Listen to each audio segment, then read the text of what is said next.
సంక్రాంతి పండుగ అంటేనే గాలిపటాలు, అదేనండి పతంగులు. కానీ సరదా కోసం ప్రాణాల్ని ప్రమాదంలో వేయడం ఎంతవరకు సరైంది? చైనా మాంజా, నైలాన్ మాంజా వాడకం, అమ్మకాలపై పోలీసులు కఠిన చర్యలు తీసుకుంటున్నారు.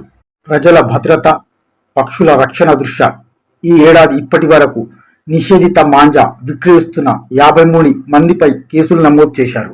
గాజుల పూతతో తయారైన ఈ మాంజాలు మనుషుల ప్రాణాలకు ప్రమాదకరం, పక్షులకు శాపం. ఈ మాంజా వాడకంతో రోడ్డుపై వెళ్తున్న వాళ్లకు, బైక్ రైడర్లకు, చిన్నపిల్లలకు కూడా తీవ్ర గాయాలవుతున్నాయి. పోలీసులు స్పష్టంగా చెబుతున్నారు, నిషేధిత మాంజా వాడితే చట్టపరమైన చర్యలు, జైలు శిక్ష కూడా పడే అవకాశం ఉందని. మనం ఎగురవేసే పతంగి మన ఇంట్లో వాళ్ళకి ప్రమాదం తీసుకురావచ్చు. కాస్త ఆలోచించండి. సంక్రాంతిని సురక్షితంగా, ఆనందంగా జరుపుకుందాం. నిషేధిత మాంజాను దూరం పెడదాం. పక్షులను, మనుషులను కాపాడుదాం. మీరు ఇప్పటికీ చైనా లేదా నైలాన్ మాంజా వాడుతున్నారా? కామెంట్లో తప్పక చెప్పండి. Bureau report, A24 news, Hyderabad.